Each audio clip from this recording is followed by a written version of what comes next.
artist and filmmaker I will introduce you to in a moment is someone who I'm so excited to be able to introduce because I've been watching her incredible progression as a creative, as an artist.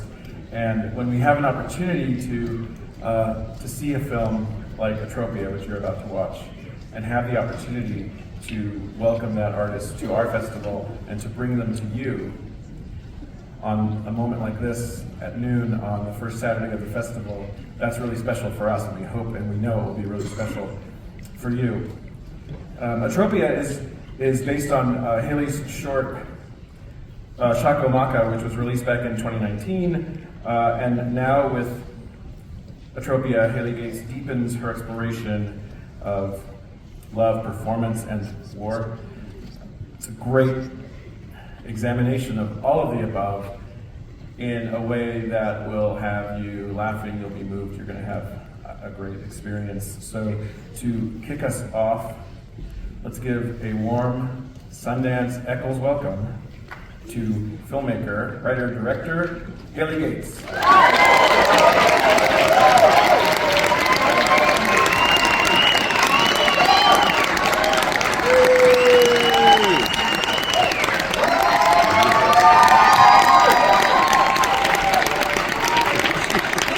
Outrageous. Oh my God.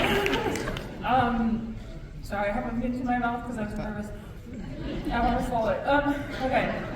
We are so profoundly lucky to be here today, and I cannot believe we have this insane room full of people to watch this movie for the first time. So thank you so much for being here.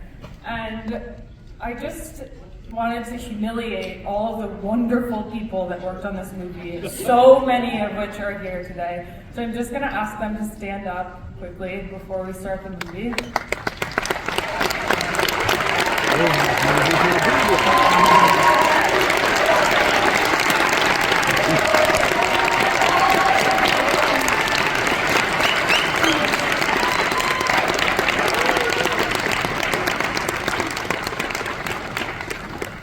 You guys are going to think I'm really weird after this, but I hope you have a lot of fun, and we'll do a Q&A after. Thank you so very much. Please welcome back to the stage, Hailey Gates.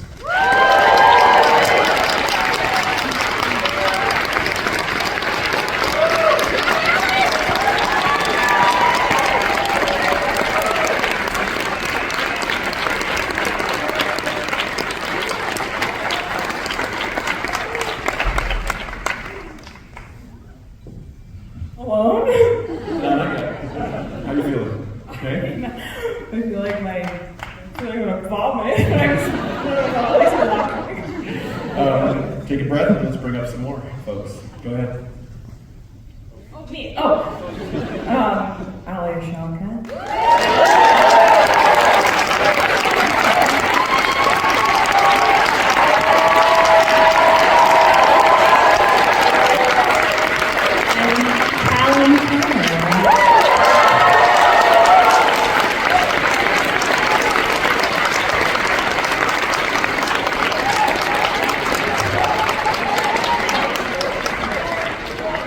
Really modern.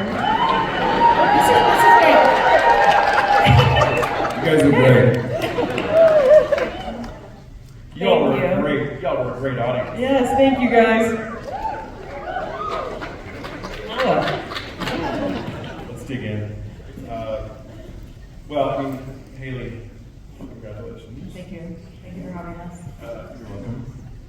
It's such a great, unique, distinctive world that you've built. So let's just start with some of the early inspirations, or the conversations. What were the initial seeds that you had?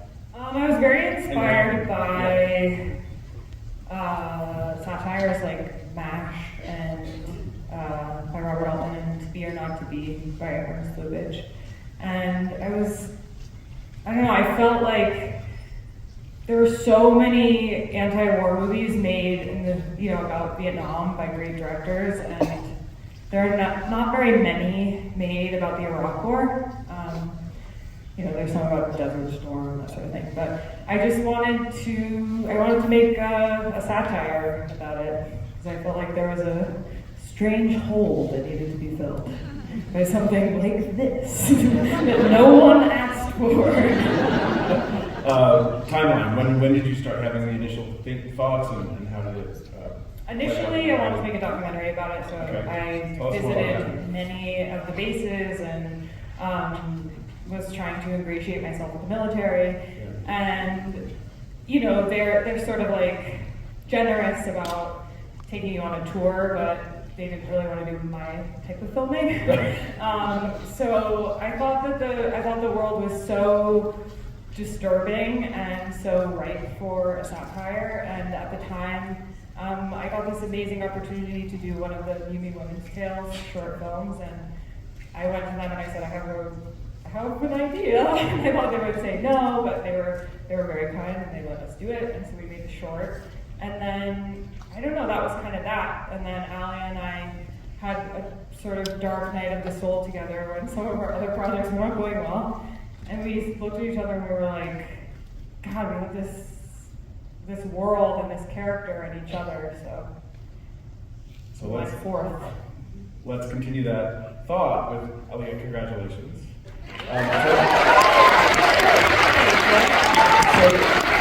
I would like you to pick up where Hailey left off. Let's talk about that Dark Night of the Soul. Dark Night of the Soul. Conversations y'all were having, Yeah. and where they came from and how they evolved into There was alcohol, candles. No, I think it was in the middle of the day.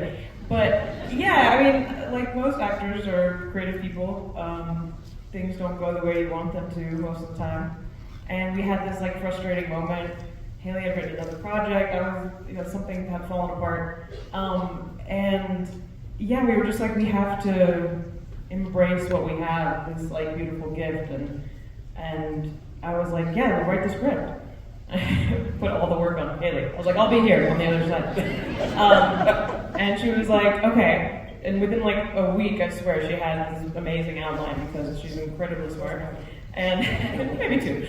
But then she was like, okay, so what's something you haven't done before though? Like, what can we add to the short that's not there? And I said I'd never done a romance. Because the world doesn't like to see me that way. But I was like, yeah, I would love to do romance. So she infused that, and it wasn't that long where all of a sudden she had this like amazing bones of the script.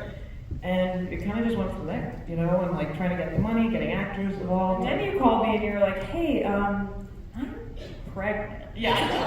All right, that. Oh my God, congratulations, that's amazing! And then I hung up the phone and I was like, wait a second. You know, we could shoot it before without showing for a while, and then it just kept getting longer and longer to get the money. And I was like, so we're not gonna be able to hide this. And I think with Rel, Hailey's partner, we were like talking about like if I was pregnant in the movie, and Rel was like, yeah, so you're pregnant. And I said, is that a problem? And we laughed, and that made it in the movie. I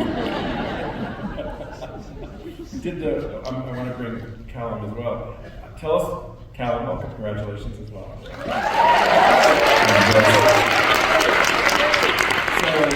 did it start with a script? Did it start with a phone call? Tell us about the conversation. I think it was like January 3rd. I get an email from Aliyah. She says, I've got this film I'm going to do with a friend of mine. Here's the short. See what you think. And I don't know if you guys have seen the short, but it's fucking incredible. And I laughed my head off in the morning in my bed. I just thought I got to do it. And Aliyah and I had an agreement when I was looking for any opportunity to jump in again with her. So it was a no-brainer. And it was really important for us, you know, given the physical state that Aliyah was in, to find someone that she could be really comfortable with. And so we were very lucky to have her for many reasons. Cal's not the father, just to be clear. Separate thing. She was 8 months pregnant by the time I did it. Let's do a movie about it.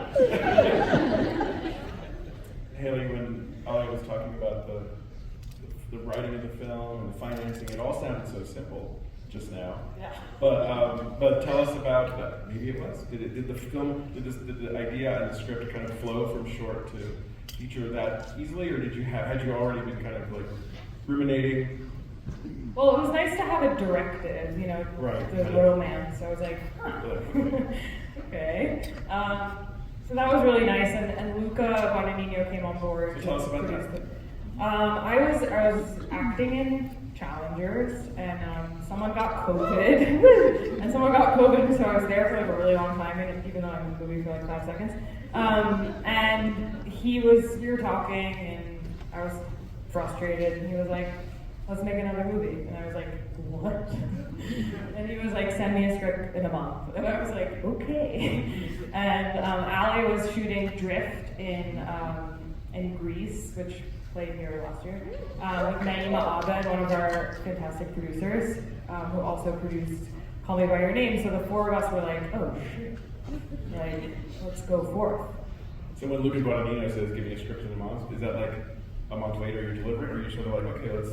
Yeah, I mean, it was such a vote of confidence for me, and he's like, I just did not want to disappoint him, and it was a really romantic writing experience in a way, because I was writing towards him, you know, so I knew he would be my first reader, which is just stupidly lucky. And did that first draft, what you shared with him, does it look and feel a lot like what we have just watched? Yeah, I think it's pretty similar. I mean, barring the pregnancy stuff, yeah. Barring the "Are you trying to have twins" line. Absolutely disgusting.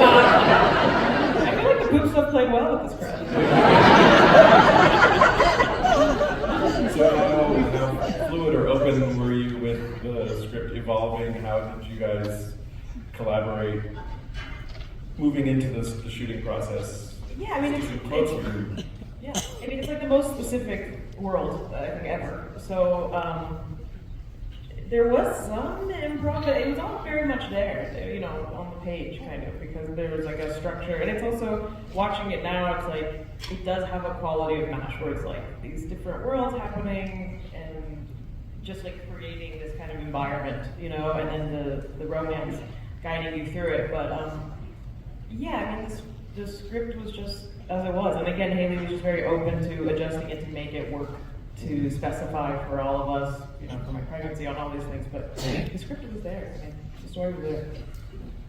And when do you get to shoot an 8-month pregnant woman? You know? Not already. The insurers did not like it. Let me tell you that. Like, that's actually considered a disability. No, I swear to God, they did. We talked about it. So for each of you, as you learned more about the actual bases, got more context, what was the most surprising? Surprising aspect of what you learned, or what you learned surprised you? The first one I went to was at Pendleton, and I went through the squadron, through their day. It's a bit like a haunted house or an escape room. It's like, can be pretty silly. And I turned to the guy that was taking us through, and I was like, there were these like hidden weapons caches, you know, that had like a fake trapdoor and things like that. And I was like, this is like ridiculous, right? And he was like, well, at least we got rid of the animatronics. And I was like, excuse me? And so I found out that they had been using animatronics on the base, and I found them, and those are the actual ones. Which is really upsetting. Mine was going to be the animatronics too. I mean, that's pretty surreal. Yeah, I mean, also like the smell, you know, they have a deal with Glade. I mean, that's ridiculous. That's in the movie. That's so strange. And I mean, all of it's very, very funny and upsetting. Also, just that they actually are there for that period of time. You know, like the whole idea of what she's trading. It's like cigarettes and ramen. It's like, you know, they are kind of living in this like weird camp war set up by choice.